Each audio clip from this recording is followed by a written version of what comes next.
Russia's war with Ukraine has lasted over 34 months. Today, we'll assess the military situation. I'm Julian Röpke, and this is BILD Situation Room. We begin our report in the city of Kazan, located 400 kilometers to the east of Moscow, where the Ukrainian army conducted another drone attack earlier this morning. We see here the moment of the explosion at the airport in Kazan, where there is also a military aircraft plant, a factory, where an explosion occurred. Last night, according to current reports, it did not hit the factory itself, but rather a tank, that is, a fuel tank, who was attacked there, and this reflects a Ukrainian strategy from recent weeks, which is extremely interesting because we have learned this from Ukrainian sources. Ukraine has made it very clear, even if we cannot hold this front in the east of Ukraine at times, we are gaining a stronger advantage with drones, with kamikaze drones, but also on self-assembled smaller cruise missiles, which can be shot towards Russia, and that can, in the short or long term, significantly impact the Russian economy, at least the Russian gas and oil industry. In that context, about a week ago, Ukraine carried out an attack, a nighttime operation, during which, for the very first time ever, a considerably greater quantity of Ukrainian kamikaze drones were deployed in the mission, namely about 100 of the type Lyuty were involved, as in the same night Russian kamikaze drones of type Geranda 2, about 80, were fired at Ukraine. And if this positive trend can be maintained, at least that is what Ukraine is hoping for. So if the Ukrainian long-range drone industry can produce more of these missiles, then they can inflict significant damage on Russia, completely independent of the developments in the eastern part of Ukraine. We remain in Russia, traveling from Kazan, located in the center, towards the west, into the Kursk region. And there, the Russian army has so far, until today that is, on the day of Donald J. Trump's inauguration as US president, failed to reclaim the territory. This means another Putin ultimatum, another crucial milestone. To prepare for potential negotiations, which could also include land swaps, meaning exchanges of occupied territories. Russia has not managed to advance further here. We're watching videos from Sudzha that clearly demonstrate to us how the Russians persistently rely on fiber optic drones. They are being used more and more often there, and we see that all kinds of vehicles, like here a Striker from US production, are being hit, as well as various other vehicles. However, and this is what we have heard from Ukrainian soldiers in the last few days, while a Humvee is now being attacked here, the success rate of these fiber optic drones is apparently much lower than previously thought. This Russian propaganda that these drones are constantly hitting and that they're striking a lot of the vehicles, including the stationed ones, that doesn't really seem to apply. This means we do see the successful strikes. However, Ukrainian soldiers state that about 95% of these attempted attacks actually fail. Only 5% of fiber optic drones actually reach their target. If this is truly accurate, it exceeds the success rate of FPV using radio signals. Controlled drones, because at least on the Ukrainian side, about 40% hit the target, some say 50%, while the other half does not hit the target. And that's one of the reasons I was told why Ukraine isn't fully relying on fiber optics and why they also put things into perspective and say, yes, we always see these very high quality videos and when they work. So if the approach succeeds until the end, then it's a very good propaganda video, which also clearly shows the damage. However, they say, in 95% of uses, that is not the case. And for this reason, the Ukrainian army itself has not yet fully shifted, for example, to the production of fiber optic drones. The reason, and this is quite interesting, for the 95% failures is that this fiber optic breaks before reaching the target. And in that case, there is no contact with the drone, which just crashes and the target survives. Still, we see more videos from the Russian army where targets are hit. And now we see videos from Sudzha, first the approach to Sudzha, one of the major roads where a Ukrainian vehicle is moving. And here we see the only city that Ukraine managed to maintain its hold on within Russia. But we can also see quite clearly that there is no fighting happening in this city so far. While we see once again that when the approach of the fiberglass drone succeeds, the jammer, the disruptor on the car, becomes quite useless. And nevertheless, we see that the Russians so far can only operate with drones in Sudzha, yet from all directions. It is quite difficult for the Ukrainian army because they have managed to get quite close. But we see that so far only fiberglass kamikaze drones of the Russian army are used. Here we see another attack on a vehicle. The Delta was also visible again, so it's about a military vehicle. While the Russian army on the ground hasn't been able to advance to Sudzha at all yet. The whole city, with its former 6,200 to 6,500 residents, stays under Ukrainian control. We'll take a look at that on the map in a moment, but before we do, let's also examine why the Ukrainian army is still relatively well positioned in Kursk, around Sudzha. Because you also continue to stay on the offensive, that means there are these counterattacks that are constantly being executed. We observe here in very poor weather conditions. A Bradley fighting vehicle or infantry vehicle that is being monitored by a Ukrainian drone. It is actively used in targeting and firing upon Russian positions in this area. We'll soon see why the Russians struggle so much to progress here.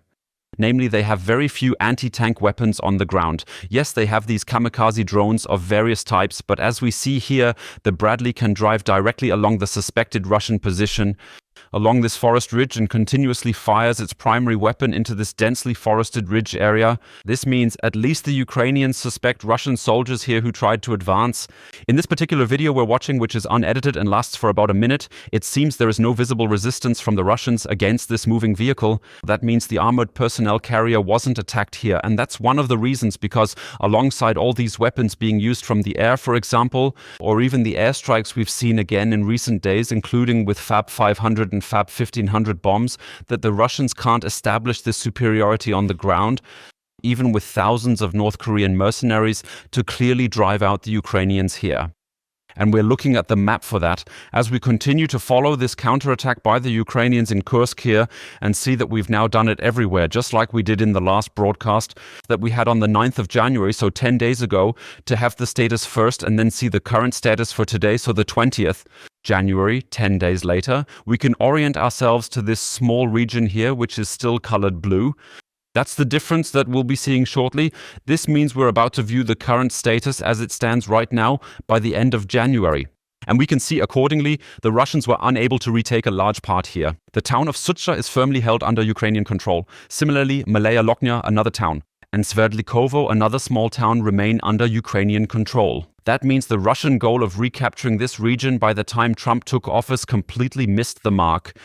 Throughout the last approximately 2-month time span, the Ukrainians have managed to lose only around 20 to 30% of what they were still holding during the month of December. Put into perspective, these losses are not that crucial. That means things are still going relatively well for Ukraine, even though there are, of course, high losses. In recent times, it has often been noted that Russia incurs significant losses in tanks, infantry vehicles, its own soldiers, as well as North Korean mercenaries, is many times higher and naturally hurts the Kremlin far more than it hurts the Ukrainian government. We intend to proceed further east in Ukraine, where we need to address various developments that have occurred over the past 10 days as part of our chronicling duties. Additionally, more places and settlements have come under Russian control. We start in the area of Pokrovsk, where the Russian army is attempting to both advance on the 65,000 inhabitant city and flank it. A tactic that has been very successful in many other cases. And we see another video from a suburb of Pokrovsk, namely from Piszczane. And Piszczane is a small place that, as we can see, has now been captured by the Russian army. At first, we see the statement right here from what appears to be the 74th Separate Brigade of the Russian forces that have successfully advanced in this region. We'll soon see more footage that shows us once again that we can place this, that it wasn't recorded in some studio in Western Russia, but in reality in a suburb located only around 3 kilometers directly to the south of Pokrovsk. Here we see the removal of the Ukrainian flag, often for propaganda purposes. And here we observe a public building in Piszczane, which is presently under Russian control. If we look at the whole thing on the map, we see, as always, this two-pronged strategy. On one hand, the Russian forces are making efforts to advance directly towards this major city. On the other hand, there is a strategic attempt to flank, which is now nearly reaching the next oblast, namely in the central Ukrainian oblast of Dnepropetrovsk. That resembles the situation from about 10 days ago. We can see Pokrovsk here once more, still relatively untouched by the advancing Russian army. However, we also see that in the north, no flanking is taking place, but we can briefly mark it. The flanking has mainly occurred in the south over the past few months. To effectively cut off Pokrovsk from any support and supply lines originating from Dnepropetrovsk, which is situated further to the west in the country, thereby isolating it strategically.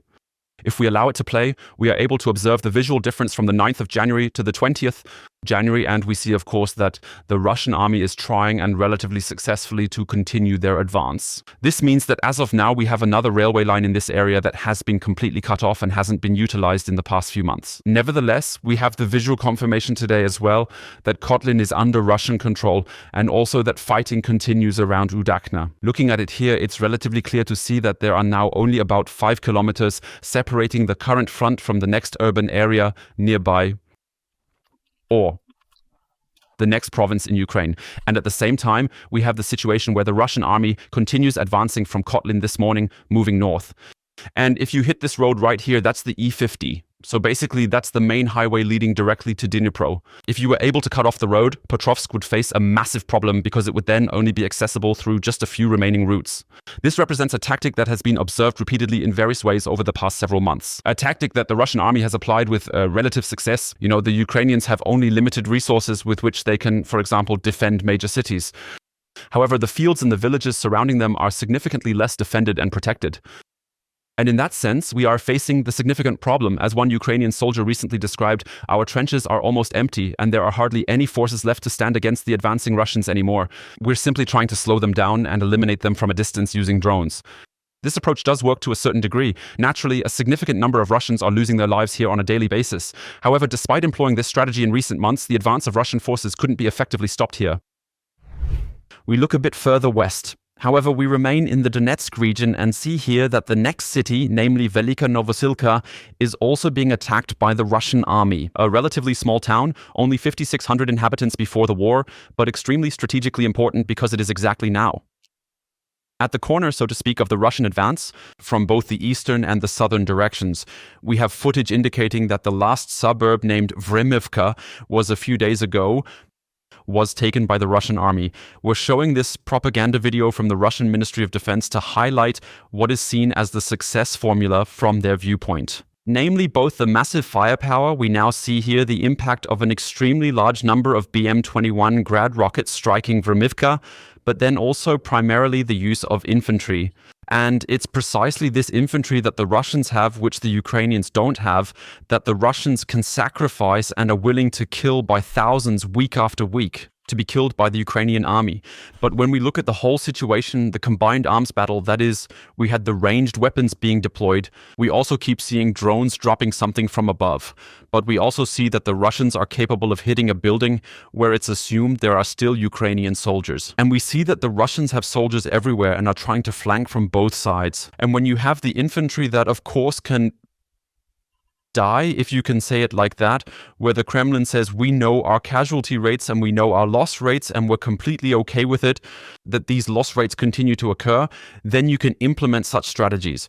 We just witnessed once again that on both sides of the road, Russian troops are steadily advancing, systematically occupying one house after another in Vremivka. They have now drawn remarkably close to the city limits of Velyka Novosilka, to within just a few hundred meters. At the conclusion, we additionally see how a building, likely a school situated at the northern edge of the town, has the Russian flag raised high.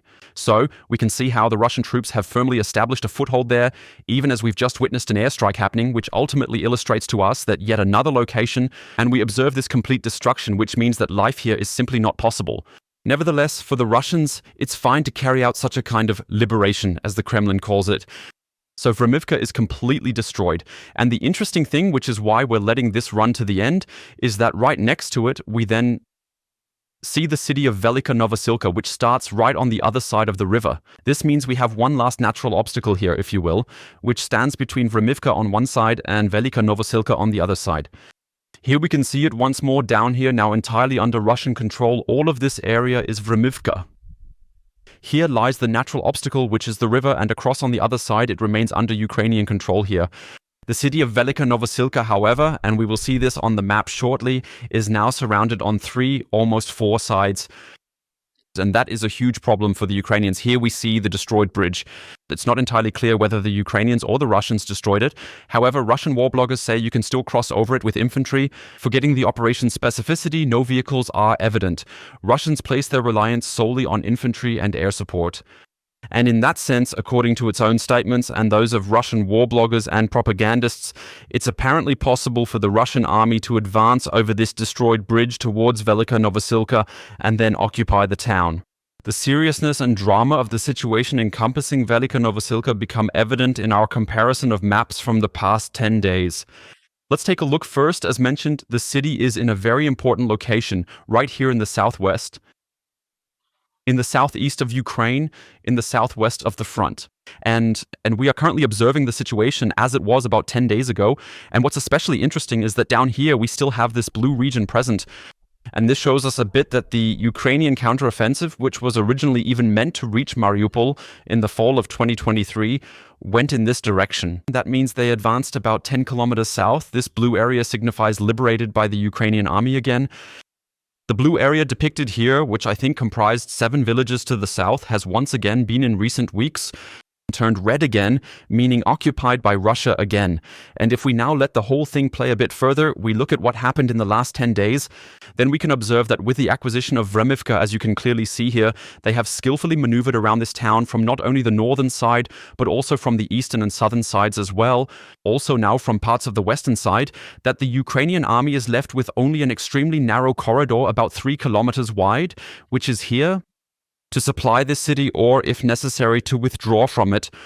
And the challenge for the Ukrainian army is that this corridor additionally crosses over a river. That means maintaining logistics here is very difficult. Also, no bridges are under Ukrainian control. In this respect, this is a situation that is naturally more than difficult for the Ukrainian army. From Donetsk, we move to Kharkiv, heading to the northeast of Ukraine. And here there are new recordings showing us that the Russian army continues to advance here as well. We have footage from the Ukrainian army from the very small village of Stepi, and this village is also located in Kharkiv, so it's beyond that region, namely Luhansk in this case, and near Donetsk, that were captured and also annexed by Putin. And now we see here, on one hand, of course, there are Ukrainian recordings that show us how they are relatively successfully defending this area with drones, hunting down every single soldier of the Russian army.